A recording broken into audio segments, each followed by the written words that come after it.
What's up, you guys? Welcome back to another episode of the Stella Herself podcast. How is everyone doing today? Honestly, I'm doing great. I woke up at like 4:30 and I was gonna go back to sleep. I really tried, but then it was like 5 before I knew it, and I was like, I might as well just do a 5 a.m. morning routine. And I just have to say, like, that's just really when I thrive. Like, the faster I walk, the more money I make. The earlier I wake up, the more money I make. Like, I just feel so much more motivation for my day. And I think, like, with me sharing that, it's not to, like, I don't know, shame anyone into not waking up early, because low-key that's, like, annoying as fuck.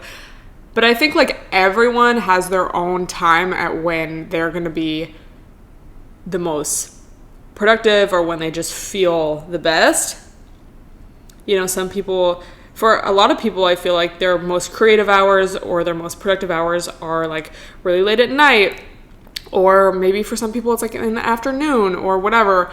Maybe it's in the morning, but it's later in the morning. For some people it's like 5. For some people it's fucking 4.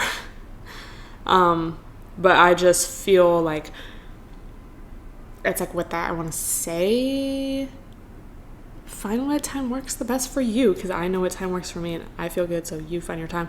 It's kind of a scam. Like, I'm trying to stop saying that word just because I feel like I've overplayed it so much. Like, it's a little different when you have a job or you have school that you have to wake up for. And also, I've been thinking recently about how high school seemed so long. I think ours was like 7:15 to 2:15. And that seemed like the longest time ever. But now I think, like, I usually wake up earlier than I did back then. I want to say, like, I don't know. But it'll be, like, 4, and I still feel like still the day. And I know, like, work and stuff is, I don't know. Like, I guess it's different, but I just feel like that used to feel like eternity. And maybe it's just that thing of what we were talking about beginning of quarantine, like the more new stuff you do, the slower time goes. So not only are you like sitting in class bored, but you're also like learning information, or you're seeing all these people, versus like right now, these days I'm like sitting in my apartment by myself the whole day on my phone. Like, yeah, there's like tea sometimes, but it's not the same. So I don't know. Just like, how did I used to do that? I could not do that now. That's crazy, but maybe I just don't know. Also, just some light chit chat. I'm gonna try to make this episode longer, y'all, just because I really want to, but I feel like I just run out of stuff to say. Like, it's not me saying I don't want to make the podcast longer. It's me running, like, my brain shuts down after 30 minutes. I feel like I shouldn't say that. But I started a new show, and it's called Grand Army on Netflix. And it's really good. Like, I honestly just ran out of stuff to watch, and I'm going to get into it because I want to talk about this book, but I'm the type of person that is very, like, I just don't really like new things. Like, for me to watch a new show, someone has to, like, really talk me into it. And even with shows that I love now, like, my favorite shows, like Insecure, Fleabag, what else? Even, like, Euphoria, I didn't watch for the longest time, and my sister was constantly bugging me to watch it. And finally I watched it because, like, a guy made me watch. Like, he was like, we're watching this. And I was like, fine. Embarrassing. Like, I don't even, like, I'm just like, I don't know. It's like, obviously you don't know. You haven't watched it. Like, you have to watch. But I was honestly like, let me just try this. Whatever. I just don't really care. And I was, like, doing emails on my computer last night. So I was just like, let me put something on. But I got really into it. And I haven't seen anyone talk about it on social media. So I don't know how new it is or if it's really popping off like that, but it was really good to me. It kind of reminded me of, like, Skins, but it's in Brooklyn.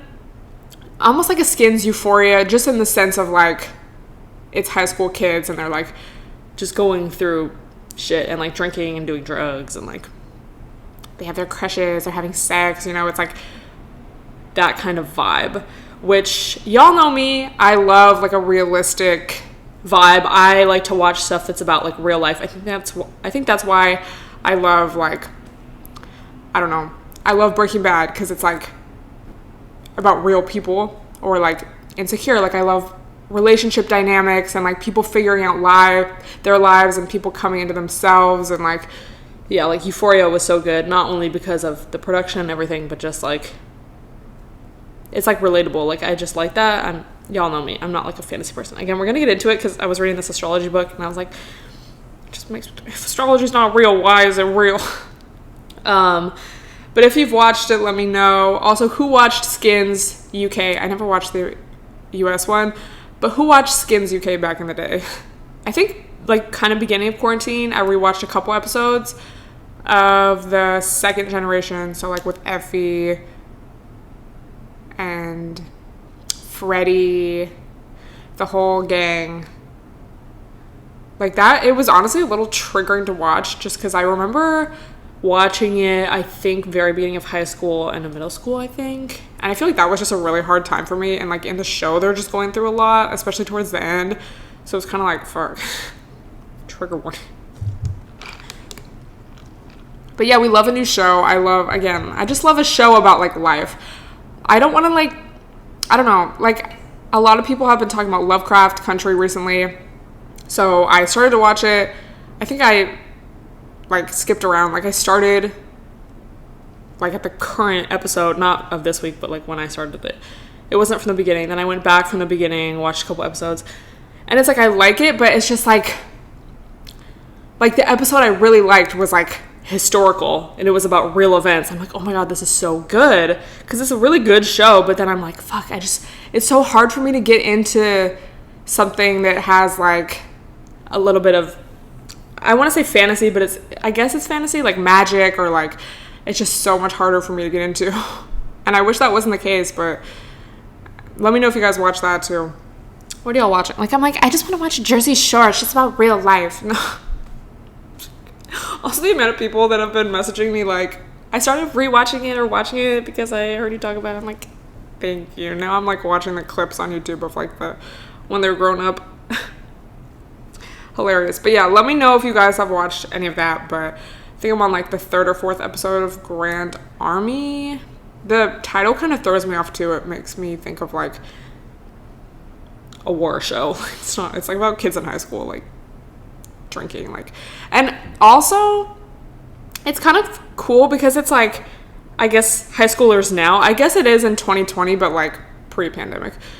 And it's just crazy to reflect on how different each generation is, because I guess like that would be Generation Z, which technically I'm a part of, but I feel like I am kind of in the middle. Like technically I'm Gen Z, but then there's something in between, and it's not like official, but this lady made it up, like in between millennials and Gen Z, like the late 90s, and it's just kind of like you don't really fit into either, because I guess watching it, it's like cool because all these kids are so like, I don't know, I just can't imagine. Obviously there was like, let me get my train of thought. There was shit going on like when I was in high school. It wasn't that long ago, and there was still social media and stuff, but it wasn't like what it was now. It's cool to see kids, high school kids, be so involved in like, I want to say activism, or just like educating themselves on, you know, all these current world issues, because I feel like, again, because of social media, we have a lot of access. We have access to a lot more information than we would have pre-social media, in the sense of like, and I've talked about this before. I wrote a paper about this senior year. I wish I could find it, but that was like 20, when did I write that? I think I wrote it in like 2015 probably. So it was after Ferguson, like really when Black Lives Matter was really taking off. So I wrote a paper about like how social media can really connect people and make a lot more people aware of what's actually going on, because you can hear things from firsthand sources, like regular people who were actually there or who were involved, rather than getting all of our information from like news channels and, you know, just places like, I don't know, the government, or just places where information may be a little more skewed. And, you know, information can just travel a lot faster now and in real time. And it just, I think has a lot to do with, I think, what I know and, you know, how I'm able to learn. Because obviously you can like read a book and educate yourself on history. You can listen to people's stories, talk to people in real life, but just having like firsthand sources, literally regular people taking videos at the scene of whatever's going on. Like, I think that's so much, it has such a bigger impact because of the reach that it is able to, of its reach, should I say, and just like everything, like, you don't have to wait for like it to get filtered out so much. So I just think it's really cool that we have that. And yeah, just watching these kids in the show, like, because there is elements of that which I also like them talking about current events and issues and like feminism and just all these different things. So it's cool to see, and I guess like gives me hope for like future generations, because I had like a little bit of it. Social media was popping, you know, when I was in high school. So let me know if you watch it. Let me know what generation you are. Yeah, because then it's like all my friends are millennials, so then I'm like, I don't really fit in with y'all because y'all have a lot of references that I do not understand. We did not watch all the same shows when we were kids, but then I'm like, even just people a few years younger than me, I'm like, even that, I feel like I'm like so much older than you sometimes. I don't know. It's also like a me thing. Like, I just feel like more mature. Maybe it's an older sibling thing too. I don't know, but I'm just like, I guess I'm Gen Z. Let me know if you can relate. Anyway, let's talk about this book. I realized I've had this for a long ass time. I was posting this on my story today. Not the family group chat. The only astrology book you'll ever need. My parents got me this, and it just has very like basic information. So I don't know. Sometimes I get questions from you guys like, what astrology books would you recommend? I have a couple. I have this one, and then one about one of the specific houses, I think, that my mom got me. She's like, you need to read this. Okay. But I feel like for me, it's like I really grew up with this. Like, my mom, both my parents, but especially my mom, was always really into it. So I feel like I've just like gained a lot of knowledge about it from her, and she always is like sending me articles and stuff, so online. But this is a book, and it just like, it's like each, like the moons and what it means if your moon is in this or this or this, and all the ascendants and each planet. So it's very just like basic. So I'd recommend it, and it's cute, you know, have it on your coffee table. So I know I've been talking about like how I'm just very realistic. So I just wanted to read you guys a couple points, and this is just like, if astrology is not real, why is it real? And I know, cherry picking. You're only looking at what you want to see. It's like, can we have fun? Okay. Not that anyone ever really says that to me, because I feel like if you're going to listen to this, it's like you're with the shits. But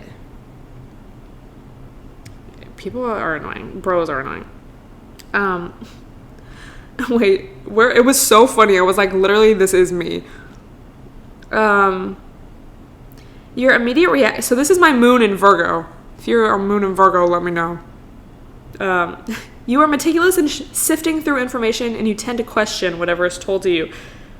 You love to discuss ideas and probe into opinions held by others, though you yourself hold fast to preconceived notions. It's like, you are a seeker of truth, and you believe truth is what is left after falsehoods have been exposed. It's like, period. Yeah, we love to discuss ideas. And then the Taurus ascendant one was also really funny. Wait, what else was this? Yeah, this was it. The moon in Virgo. Logic is the discipline you live by, and you find it frustrating to deal with minds that are illogical or scatterbrained.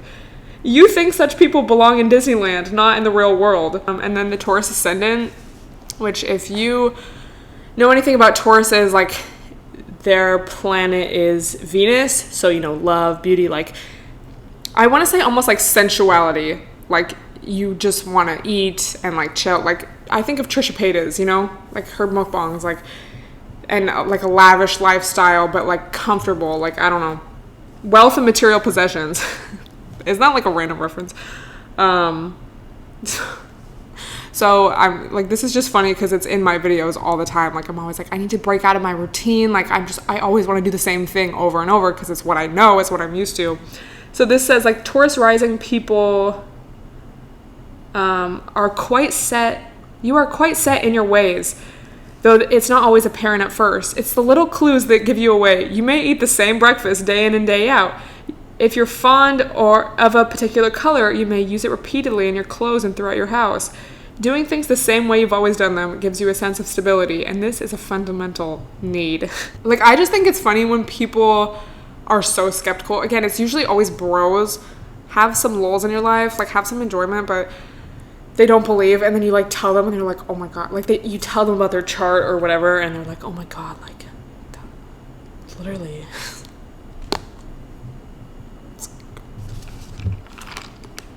Oh my god. So this is the book. I'll link it down below.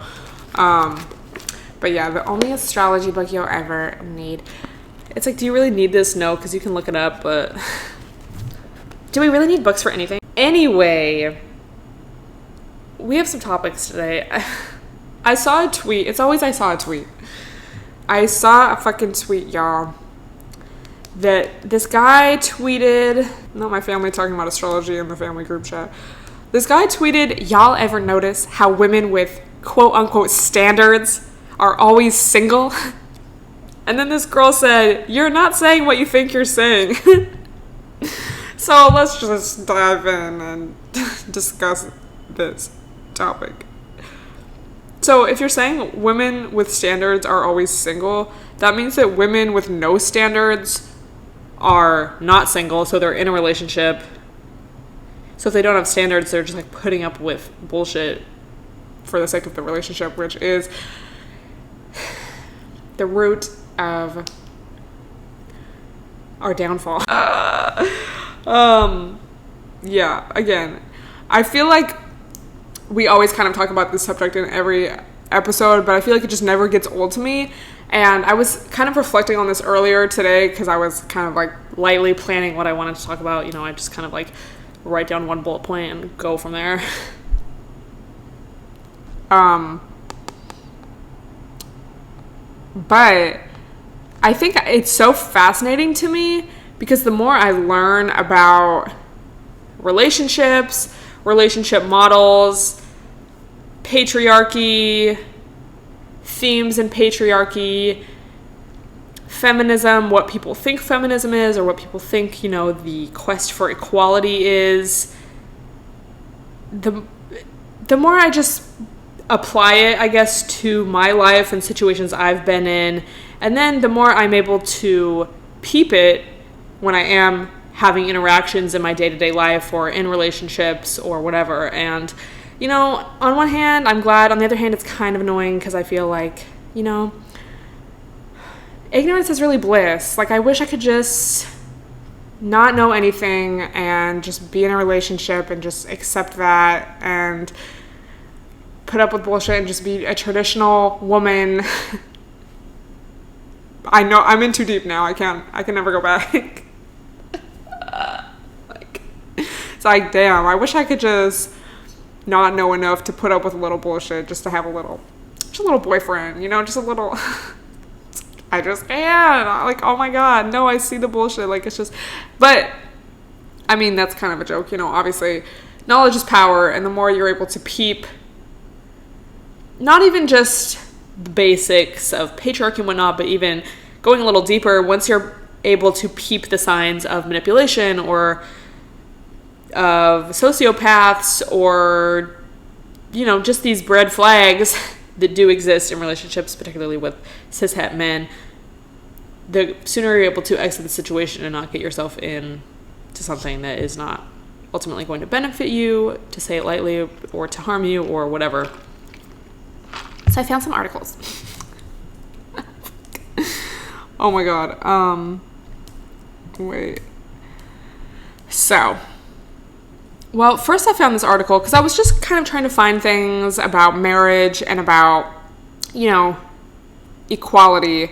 So I found this one, just like looking up those keywords, I knew that I would get mixed results. So I found this one article on Medium by Samaya Mounts. And I feel like this is kind of like, I know I've talked about that meme before where it's like, you just get deeper and deeper into the subject. And then like on the other side, it's like their mind just like blows out more and more and more. And then it's like a galaxy at the end or like the universe at the end. Like, first you're just, like, thinking, I know you know what I'm talking about. This would be, like, the first one, because it's, like, you start questioning stuff, maybe, or, like, yeah, maybe I'm interested in feminism. So then you think of this. And this is, like, baseline, like, yeah. Let me just explain. So she's basically, like, the sexist first date ritual too many women participate in. And then the subheading, we want equality, but we're still going to judge guys for this. And basically the article is about, like, men paying on the first date and how it's like, if we really want equality, we should pay, or, like, we should split it because that is how we get to a more equal society. She says, we are all aware of the traditional expectations of different sex dating. Men do the asking, men pay the bills, men follow up the next day. Men pursue, women are the prize. It harks back to an era before feminism and gender equality. When men were the sole providers, a man who paid for dates showed that he could fill the role of the provider, and this supported the model of romantic relationships as transactional, in exchange of money and stability for sex and offspring. And that is the foundation of the book, Why Women Have Better Sex Under Socialism. You know, we marry a man, and essentially we, you know, traditionally speaking, and we're essentially signing away our sexual freedom in exchange for the promise of a life, like a stable life, of financial stability, of you'll have a roof over your head, but you have to have his children and take care of the home, and again, you can only be with this person. So then she says, ew, which, I mean, like, it's like, yeah, okay, but so then she says, women are no longer shunned from the workplace, and we are closing the gender pay gap a little more each year. It's like, are you sure? Because last time I checked, you know, I feel like every woman, I feel like anyone who's not a white man is still kind of, like, dealing with bullshit in the workplace. Like, even to a small degree. Even to, like, you know, microaggressions or just, like, some little comments here and there. It's like, it's not like it's just like, oh, women are no longer shunned from the workplace. We can go half on this date, you know. Isn't it about time we abolished these dating rules that say men should be the pursuers and the providers, while women accept or decline their advances as if we are property to be bought? Are we prizes perched on pedestals, or are we people capable of buying our own damn dinner? Oh, a little feisty. I am not a prize to be purchased. I'm trying to get to the end of it. Like, her last statement. I'm not a prize to be purchased. I'm there because I choose to be. I can pay for my damn self, and I don't equate a free meal with being respected as a woman. I would rather start my romantic relationships the same way I would friendships, with both people standing on equal ground, no pedestals or power plays involved. And then that's the end. And obviously there's stuff in between, and, like, some of her own personal experiences of dating guys that did pay and that didn't. So for me, it's like, again, I feel like this is kind of the baseline of feminism. You know, I understand where she's coming from, and I did read that book, you know, but the book, Why Women Have Better Sex Under Socialism, and it's like, oh my god, that's very eye-opening, because it kind of makes you, at least for me, like, it really made me, like, question, why do we want to get married? And we're going to get more into that too. But the thing is, when you are dating or when you are pursuing romantic relationships or any kind of relationship with a cishet man, it's not like they're coming to the table, literally, with that same mindset. Because under patriarchy, you know, men win, men benefit. And, you know, it's like, why would they question that? Or, you know, to find a man that's actively working against patriarchy, like, actually, like, not for retweets, not to fuck more bitches, not, you know, not for lols, not to get in someone's pants, but, like, actually, like, I feel like that's so rare, because it's like you're literally going against this entire system that is only making your life better. So, you know, for a man coming, like,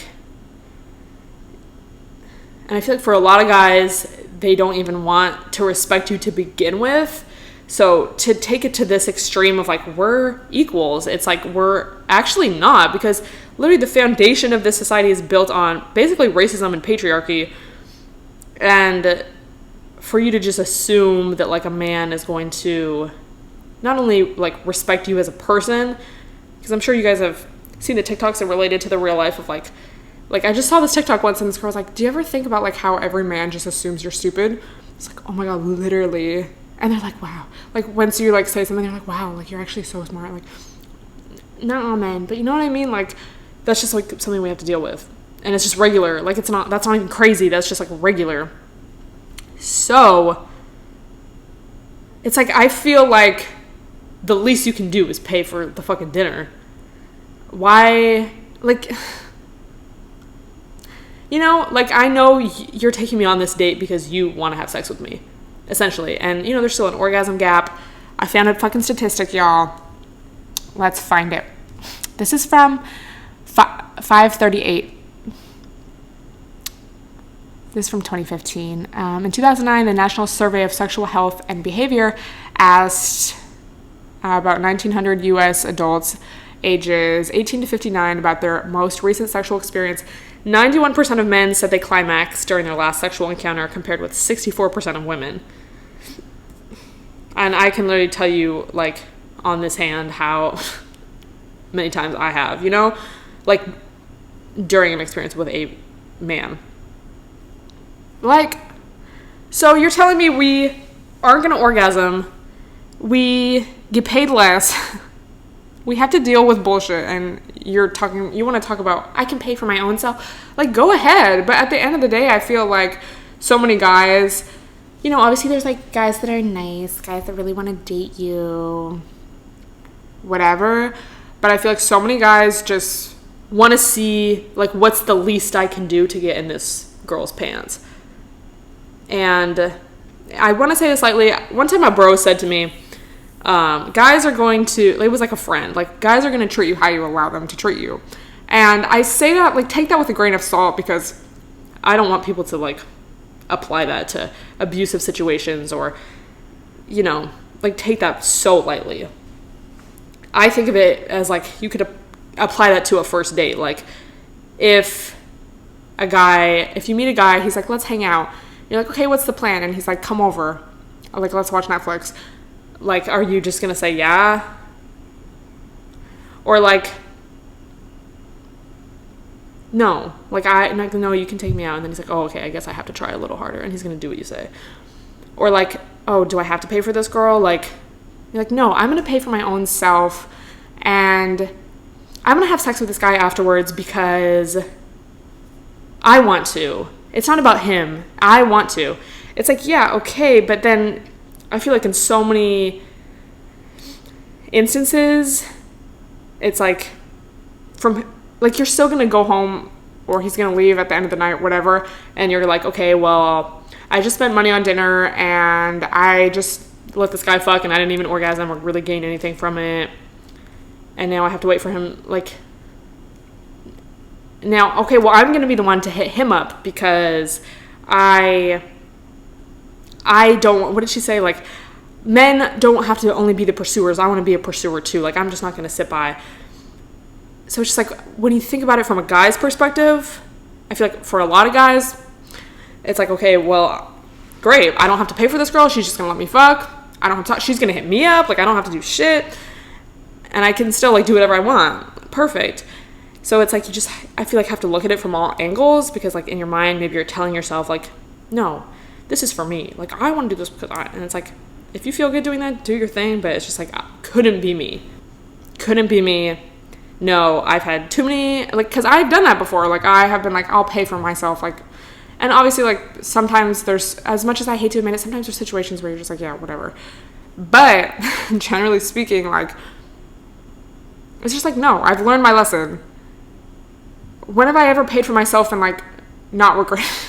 Because it's like, what did I really gain out of the situation? It's like, let's take it a step even further, because guys aren't coming to the table with that same mindset of equality. Like, It's like, even if a guy's like, no, I want to make you come, it's like, now you're just annoyed. Now you're like, no, I'm over it now. Like, you're trying too hard. Like, just get me out of here. Like, yeah. So I just feel like I can provide for myself. I am going to invest in myself and in my life and in my home and in my experiences. I'm not prioritizing a man or a relationship with a man above that. I'm going to take care of me. And if a guy wants to take me out, like, this is kind of my mindset these days. I feel like if a guy wants to take me out, if a guy wants to date me or whatever, like, okay, but that kind of comes second. It's like, you want to see me. Like, I'm not prioritizing men over myself and, like, my own time. Don't play games, because, you know, if you play games in relationships or in dating, you're going to attract people who also play games. And I want to have authentic experiences with people and authentic connections with people. And I feel like it's just hard because patriarchy really, like, gets in the way. So I feel like I personally am kind of trying to find that balance of, like, you know, I'm not going to do this, like, no, I want equality, so I'm going to pay, or I'm going to pay for my half. Like, I'm not going to do that. But it's like, I also want to be able to, it's just like, it's hard to do both. Because a lot of guys aren't even thinking about it. And a lot of guys aren't putting in the inner work or the emotional work that we are. And that is a whole other thing, you know, like, look at all of our magazines from when we were preteens, teens, like, how to get a guy to like you, like, dating advice for women, and, like, all of this stuff directed towards women, like, how to date, how to be better, how to work on yourself, like, how to make sure they're good, like, how to communicate, and men don't really have that. So you just have to understand, like, all points. If a guy wants to see me, there's a reason why he wants to see me, okay? And I'm not just gonna, like, no, I'm for equality, so I'm gonna do everything myself. Like, it says, no, he wants to see me. Like, I don't really care, or, like, even if I do, it's like, I still understand that, like, you're a man, and, like, it's just different. And that's just how our society is. There are some points in this article that I'm like, okay, I see where she's coming from, but, like, there is no discrimination in the workplace, or, like, women just have all the equal opportunity these days. There is actually no sexism. It's like, are you sure? Like, where do you live? What kind of fantasy land is this? And again, it's like, just because maybe you don't experience it, just because you don't experience it doesn't mean that it's out there in the world. So it's kind of a mix of everything. Like, I want to attract people. I want to attract men who I'm going to have a meaningful relationship or connection to or with. And it's like, how far can you really take that? And just think, like, yeah, it's just like, it goes kind of deep. I hope this is making sense, because I'm honestly confused. Then there's this article from The Atlantic, because then I was looking up things about marriage and how men, like, because I have read about before, you know, men actually benefit from marriage more than women, even though for women it's like, well, this article gets into it. So this is from The Atlantic, May 2019. Even breadwinning wives don't get equality at home. When Americans think about fixing gender equality, they tend to focus on the workplace. But gender equality for women still lags in another realm, their own houses. Married American mothers spend almost twice as much time on housework and childcare than do married fathers. Although American mothers, including those with young children, are far more likely to be working now than in past decades, they spend more time on childcare today than moms did in the 1960s. One way to understand how women's success at work is treated at home is to look at heterosexual breadwinning wives, women who out-earn their husbands. About 29% of married women in the U.S. fall under this category, and it's a growing group. Couples are often reluctant to acknowledge the woman's status as the breadwinner. As wives' economic dependence on their husbands increases, women tend to take on more housework, but the more economically dependent men are on their wives, the less housework they do. Even women with unemployed husbands spend considerably more time on household chores than their spouses. In other words, women's success in the workplace is penalized at home. This is from Psychology Today. Where was it? I know the quote, but I want to read it word for word. Oh, here we go. People's expectations may also play a role in relationship satisfaction. If the culture sets women's expectations for marriage high and men's low, then the reality of marriage, in which men benefit more, may elicit increased satisfaction in men. This is much better than I expected, and decreased satisfaction in women. Because y'all know the classic, the ball and chain. Oh, bro, we got to get you strippers because you're going to be in hell forever. It's like, that's just so gross to me. Like, don't get married then, if that's how you think. And then for women, it's like hyped up, like, for when we're little. Like, well, when you get married, like, what's your dream wedding? What's your dream wedding gown? Like, oh, I've been dreaming of this since I was a little girl. Personally, can't relate. I never really imagined it. I don't really care. Because that's not how I was raised. Shout out to Lisa. Women initiated roughly 2/3 of breakups in heterosexual marriages. So it said something like, women are more excited about getting married, and they're also more excited about leaving the marriage. Because it's like, again, you set that expectation high. This is the goal. Your purpose in life is to be a wife and mother. And then you get there, goal achieved. Well, this is actually way worse. Now I have to work and do everything around the house as well, and my husband is worthless. So then, well, let me leave. Just excited about getting the fuck. So I bring all of this up, I guess, just to make people think, because I don't know, again, like when I first started learning about all of this, like really in depth, which I feel like has really been over these past couple of years, because again, I was kind of raised untraditionally in the sense of, it's not like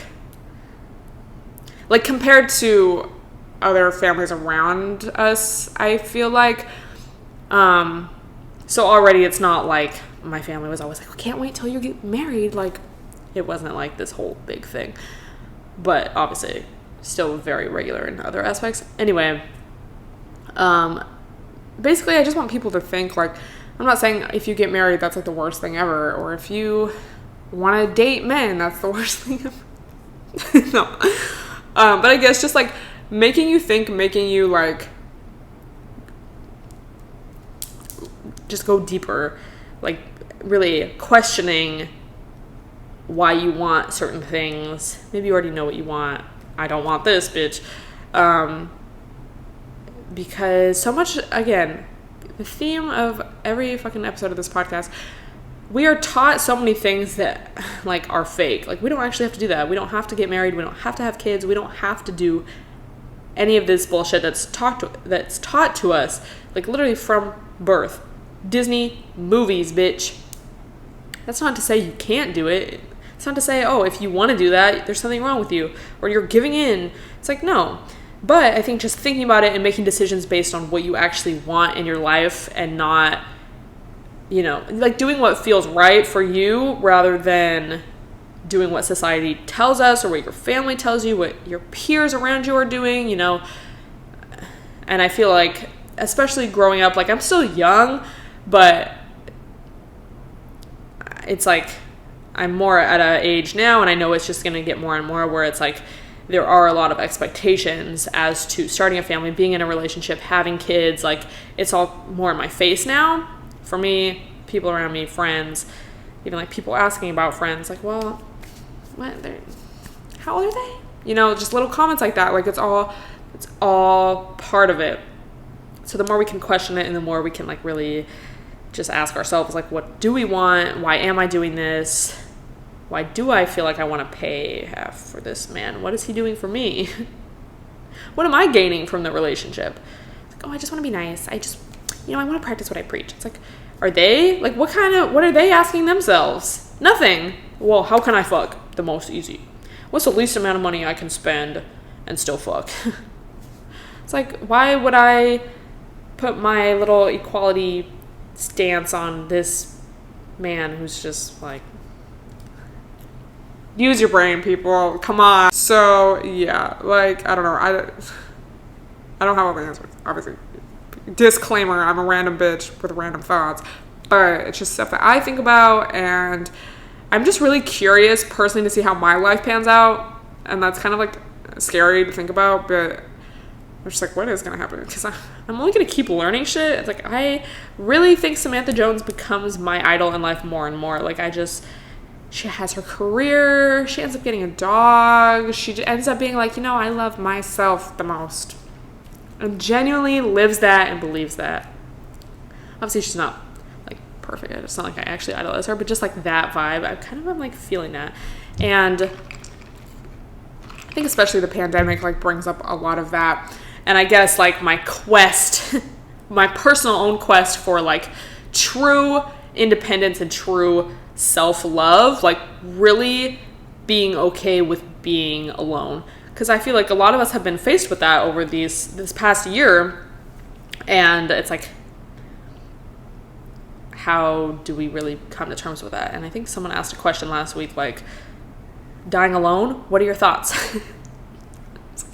That's just a fact. We're gonna die alone. Even if you died with multiple people in the same vicinity, it's like you yourself, like, we were born alone, we die alone, we're just gonna be okay. And I feel like a lot of that inner peace comes from listening to ourselves and, like, what we actually want, what our heart and soul really want in this life, and, like, dismissing cultural and societal expectations, because a lot of it is fake. And I feel like, especially in reading world history, U.S. history, like we were talking about lies my teacher told me, the United States has this everything looks good on the outside. We are the best country. These are our founding fathers. They were so cool. Disney movies, perfect fairy tale relationship, like, just very... I've watched Emily in Paris, and something that really stood out to me, it's kind of like it was, like, entertaining, but it was kind of like, okay, it's kind of dumb, but it was entertaining. Just quick. When, basically, if you haven't watched it, she is, like, this American girl working in Paris at this, like, French, I don't know, what are they, like, a marketing firm? And this American movie star is coming to work with them. So they're like, okay, you can work with her because you're also American. She's like, oh, I love her movies. And all the French people in the office are like, ew, it's so American. Like, it's so like where's the real life? But I felt that because a lot of, like, I always think of Disney movies because that's, like, something we all know, what a lot of us grew up watching at least a couple times here and there. It's very, like, everything's okay in the end, and, like, the hero wins, and it's like, that's just not real life. Like, what about after the movie ends? Like, they just live a perfect life after this? Like, they have one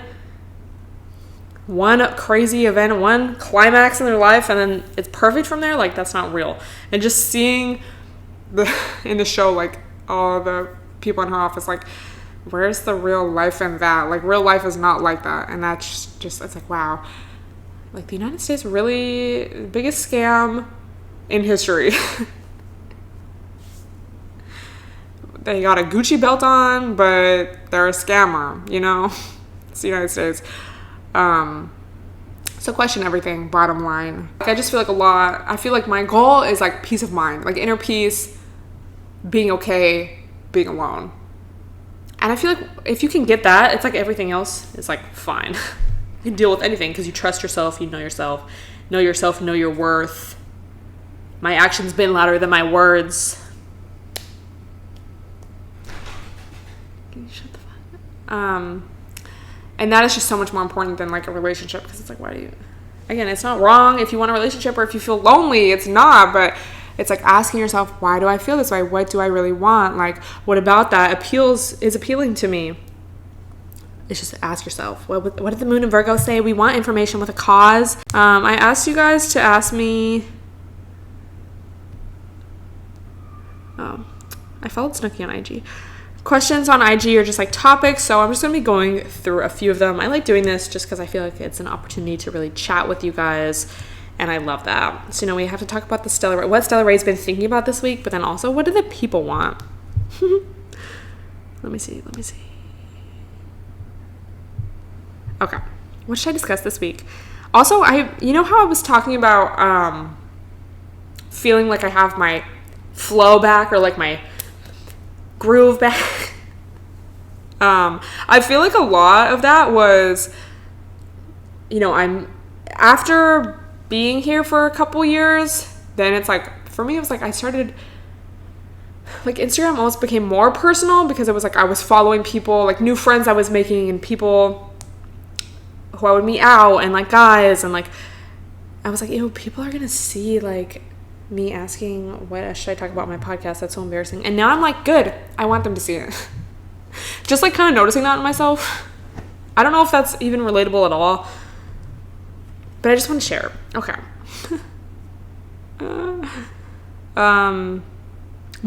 What a perfect segue. The first one, making more friends in your 20s. To be honest, it's kind of hard to answer that because it's a pandemic. Honestly, I have made new friends, but I feel like every friend I've made here that I like I'm friends with now, it's like always been a friend of a friend. Like Sydney, I met through our mutual friend who I met from a mutual friend who I met from where I was living at. So it's just crazy how like everything is connected.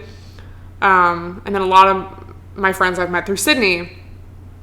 And I guess just like, I feel like, at least for me, and this might be like, you might already do this, and this might just be like, duh, but following people on Instagram, if they're cool, like, because I used to not really follow anyone new on IG. Do you guys remember? I feel like in 2015, I literally followed 10 people on Instagram because I was just always like, I don't really care. Like, I don't know you like that, like, whatever. But then I just kind of realized, like, I think especially with Instagram stories, if I want to keep in touch with people, like, obviously, this. And then it's like you just reply to each other's story. Like, this is so obvious, but I feel like this is a big part in, like, how I have made and, like, kept in contact with people. Like, obviously. But, you know, if you're out, you meet someone, follow them on IG. Because it's not, like, I don't know, maybe before it's, like, maybe, I mean, obviously there was, like, Facebook, MySpace, whatever, but it's not like I'm going to text a new friend all the time. I mean, sometimes, yeah, but, like, I don't know. Following people on IG. And also, I feel like I've definitely made friends through social media. Like, definitely. And I feel like when I first moved here, pretty much all my friends had been made through social media. So, I don't really know if that, like, answers your question. But I feel like just being open. And I've talked about this before, but also when I first moved here and, you know, I had friends on social media, like, I would just always be making plans with people and, like, always going on these little friendship dates here and there, like, this pre-pandemic, beginning of this year, last year, whatever. I feel like I didn't really do that anymore because I had friends and I was just like, I don't really honestly have the energy for that first friendship date vibe. But when I first moved here, fuck yeah, like, I feel like I was hanging out with so many different people and, like, different kinds of people, like, just a lot of different vibes. And I was just like, fuck it, yeah, let's do this, like, yeah. So, being down, I guess, because I feel like I'm not really a down person. Like, I send it in Taurus, I just want to do the same thing. I'm like, I want to do my daily routine, and then I want to do my nighttime routine, and I just don't want to be bothered. I'll see you on IG, though. It's just me. But yeah, being down for stuff. I hope that makes sense. As far as, like, in a pandemic, I really don't know. How to let go of relationships that no longer serve you. Time heals all, and heals right to wagon, but they go with the clutch. You put your lip. I know it's Mercury retrograde. Maybe you're thinking about an ex or a TBT or somebody. The thing is, like, I just, because obviously it's normal to think about someone and miss them or miss the idea of them or miss the dick or whatever. But I always, obviously we all have our moments, but I try to remind myself, like, okay, I'm going to go over there, I'm going to get some dick, whatever, and then I'm going to have to go home. And then what? Like, I'm just putting myself back in this cycle of, like, seeing them being so happy. And then, remember when we talked about there's a difference between being in love and being addicted to someone? Like, that dopamine rush when they text you or when you see them or when you have a special time, whatever, you know? Like, I don't want to put myself back in that. Versus if I just say no or if I ignore this WID at 2 a.m. text, yeah, it's kind of like, fuck, I wish I could see them. But it's so much less painful than going over there, giving in, and then having to go through the same thing over and over until they hit you up again, and then you're just going to be faced with the same issue. Fuck. So, point being, time away from that person. Mute them on social media. You don't have to block them unless it's serious. Like, come on. You don't even have to unfollow if it's not that serious. You can if you think it'll like help your peace of mind.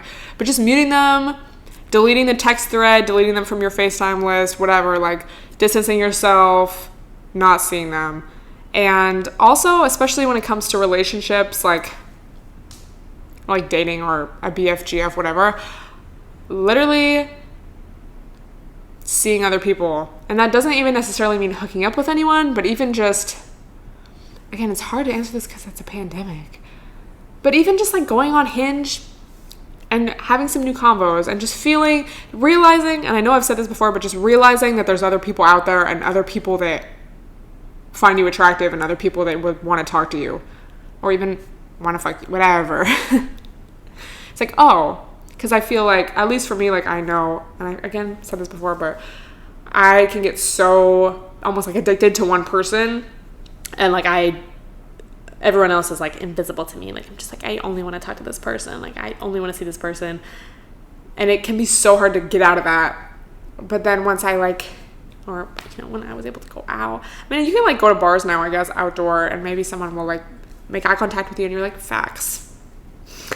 I'm over him. But yeah, I guess making yourself busy, but I hesitate to say that because it's not like I'm saying block out your emotion. If you need to cry. We talked about that. Sometimes it's like you feel stupid because you feel like I'm crying over this person and it's like I don't even care about them. Like they're not even worth my tears. But it's not about them. It's about you releasing your emotions so then you can move on. Tears are stress hormones. Once you cry, you'll feel better. Everyone should cry. I've been crying a lot lately, and I don't even know why. Sometimes it's just like, fuck, let's get this over with so I can move on. Because I know I've said it before, y'all, but you know those memes like me after a mental breakdown and they're like dancing? It's like, yeah, because you feel better. You released the stress out of your tears and now you feel better because it's gone. Versus holding it in and then you just feel, it's like, well, at least I didn't cry. And you're like, your insides are deteriorating. Like, we don't want that. Just cry, get it out, cry in the shower, like cry yourself to sleep and you'll feel better. I swear to God. Love crying. Dude, why do people, like, it looks like an anonymous account. They have 0 pictures, no profile pic, and they're like, death? What do you think of it? It's like, can you not, like, think about how this looks from my perspective. Scary. What you're trying to learn in your 20s. Oh, I love this girl. I'm saying this only to say, again, inner peace and I guess self-love, and I guess really realizing and honoring the fact that I know I will always have my own back. Trust your intuition. The more I can trust myself, the happier I will be. Know yourself, know your worth. Keeping up focus and motivation during online school, or honestly, this could apply to online work. Y'all, for me, like even today, it's going to be in the weekly vlog. I mean, I'm also just naturally a morning person, but I'm going to tell y'all what works for me. Getting up, working out, having a coffee, like something to get the day started, eating, drinking water, obviously, showering, putting on, like even this, it's like comfy ass clothes, but it's not what I slept in. So showering, like doing a skincare, moisturizing my body, deodorant, bitch. Even if I'm going to be sitting in the house all day, putting on something that I didn't sleep in. Like I could sleep in this, obviously. It's not like work clothes, but it's like it's something that is fresh. Like I didn't wear a lot to bed last night. And doing my work outside of my bedroom. Like people come over and be like, why don't you have a TV in your room? It's like, it's literally a couple steps away. Like I don't need that extra stimulation. That's a whole nother thing. I didn't even really have a TV most of growing up, but it was always like, we would have a laptop, we would have a phone. Like, I don't get when people need, I wasn't raised like that, so I don't get it. I also don't get when people need the TV to fall asleep. Like, I guess do your thing. I just personally, but point of me saying this, you guys have heard me say before, don't do your work in your bed. That's your resting area. That's your special time area. That's your sleepy night area. That's not the focus concentration. So even if, you're at home and your family's there or you have roommates or whatever, and you're like, I don't want to interact with them, at least like do your work not in your bed. or at least make your bed and do it on top if you really have to. But like, I don't recommend, because it's going to make it harder to focus, and it's going to make it hard to fall asleep at night. Like, you need to differentiate. Staying hydrated, and I guess breaking up your day is like, I feel like I'm really good at having like that balance of relax and on time, because I'll like, if I have to sit down and finish a video, I'll do it, but then I'll like take a chill, make a coffee, eat my food, like take a little lunch break, you know. I mean, I joke all the time about like, I have IG in the morning, but at the end of the day, I am like working all day, and there's methods to the madness. There's methods to IG, okay? It's like, I have to structure my time. Like, I have a planner. I don't think I would be able to sustain this if I didn't do what I need to do, you know? Because I was like, or not so much now, because I have friends that fuck with me and fuck with what I do and understand, but I feel like, especially when I first meet someone or something, but this was more like a few years ago. I don't know. Maybe I just don't care now, but people be like, well, you don't even have to go to work. Like, and it's like, I feel like more people understand now, because more people are like doing shit from home. It's like, just because you're at home doesn't mean it's like la la land. Like, you actually probably have to put in more focus, because you're like at home. The couch is right there. My bed is a couple steps away. I could just go fall asleep if I wanted, but I can't, so I don't. Yeah, okay, one more. Did y'all vote? I already did. Your best and worst date. Oh, should this be the last one? I guess I could make two. Both of these are kind of about me, so I don't know. It's not really advice, but I guess it's questions. My best date. I feel like for me, it's more about like the vibe. So for example, this one guy like planned out everything and was like, okay, we're gonna go to dinner here at this time, and I'll come pick you up, and this is what we're gonna do. Like, just planned out everything. I feel like it's so simple. Me and my friends do it all the time. Why can't this grown-ass man do it, you know? But this guy did, and it was just one of those dates where, actually I had a couple. I just love a date where you keep hanging out. So like, we went to dinner, and then he was like, do you want to go get a drink? I was like, yes, because the vibes were good.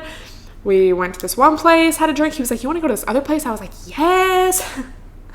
Did that, and it was just so like, no, I don't know. I just felt so good about it, because it was like it just felt like no expectations, and just very, like, not only was he planning everything, but like literally dropped me off, and it was like, just, we dropped each other. No, we didn't. But it was just like everything about it was great. And then I think I had another date like that. It was not as like grown vibes. Like, I feel like it was a little more like, but it also comes to mind just because I think I told you guys about this, but he ended up like being like, oh, sorry, I was actually still with my ex-girlfriend at that time. Like, kind of ghosted me after, so I wouldn't even consider that our best date. But the date itself before the tea after was great, just because we like literally hung out all day and like into the night on some wholesome shit, like just hanging out, like going from place to place. Like, I just love that, because I feel like it's not only about like, oh, we're doing stuff. It's like, I want to keep hanging out with you, and if I want to keep hanging out with you and I'm hanging out for you for this long, like, obviously the vibes are good, so I fuck with you, and like, I just really like that. Worst date, I feel like the most recent one that comes to mind, I think this was like early last year, so probably like a year and a half ago. It was just so bad. Like, he was literally, I think I told you guys about this too, but he was literally like on the phone, like not just on his phone, but like on the phone for the whole time. And we were eating like just at a very casual spot. It was like, it wasn't like a restaurant, like it was just like chill. So just everything about it, like, and then he was like literally on his phone. We're not talking, like I'm just like eating. I'm like, it's like, I'm not even gonna go on my phone. I want him to feel awkward. Obviously he didn't, but then he was like, oh, like insinuated something of like him coming upstairs to my apartment, and I was like, no. And he's like, why, is it dirty? It's like, yeah, that's the reason. That's the reason I'm not letting you come upstairs, is because it's dirty. Like, stupid. Like, I just can't deal with stupidity. Like, not only are you being like, you're not wooing me as a man, but you're acting like dumb.